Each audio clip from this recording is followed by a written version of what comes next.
Friends, பூ வாங்க தான் மார்க்கெட் போயிட்டுருக்கோம். ரோஸ் வாங்கணும்னு முடிவு பண்ணியாச்சு. மிச்ச பூ வந்து விலையை பார்த்துட்டு வாங்கிக்கலான்னு போயாச்சுங்க. அங்கே போனால் ரோஸ் தாங்க நிறைய சொல்லலை. நான் வாடினதுக்கு சொல்ல பெரிய இதழாக இருந்தால் கட்டை வாட்டமாக இருக்கும்னு சொன்னேன்.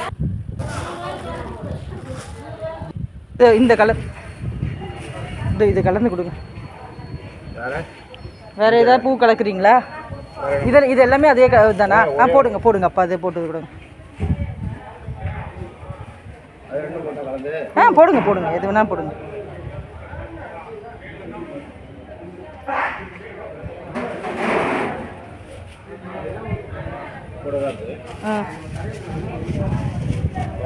அவ்வளோதானே.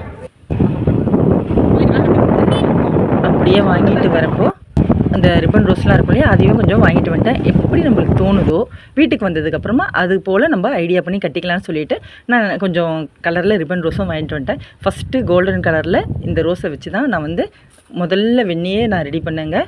பாருங்கள், இது கொஞ்சம் நல்லா திக்காக தலை ஃபுல்லாக பந்து போல் அடையிறா போல் இந்த வெந்நீர் ரெடி பண்ணிக்கிட்டேன். இதுக்கப்புறம் வந்து ரோஸ் கலரில் இந்த ஜோதிகா மாலைன்னு சொல்லி அப்போ ஃபேமஸ் இருந்ததில்ல, அது போல் வந்து ரோஸை ஃபஸ்ட்டு உதிர்த்து அதுக்கப்புறமா அதை ரெடி பண்ணேன். அப்புறமா இங்கே பாருங்கள், இது போல் நிறைய கல்யாணத்துக்கு எப்படி மேக் பண்ணுவாங்களோ அது போல் வந்து எனக்கு முடிஞ்ச வரைக்கும் எனக்கு தெரிஞ்சா போல் எனக்கு தோணுன ஐடியாவில் நம்ம வாங்கிட்டு வந்த பூ எல்லாம் கலந்தானே வாங்கிட்டு வந்தோம், அதை வச்சு கொஞ்சம் மேக் பண்ணியிருக்கேங்க. எனக்கு வந்து இந்த எல்லோ கலர்லாம் வந்து ரொம்ப பிடிச்சிருந்ததுங்க. பிடிச்சிருந்தா லைக் பண்ணி ஃபாலோ பண்ணுங்கள். பிடிச்சிருந்தா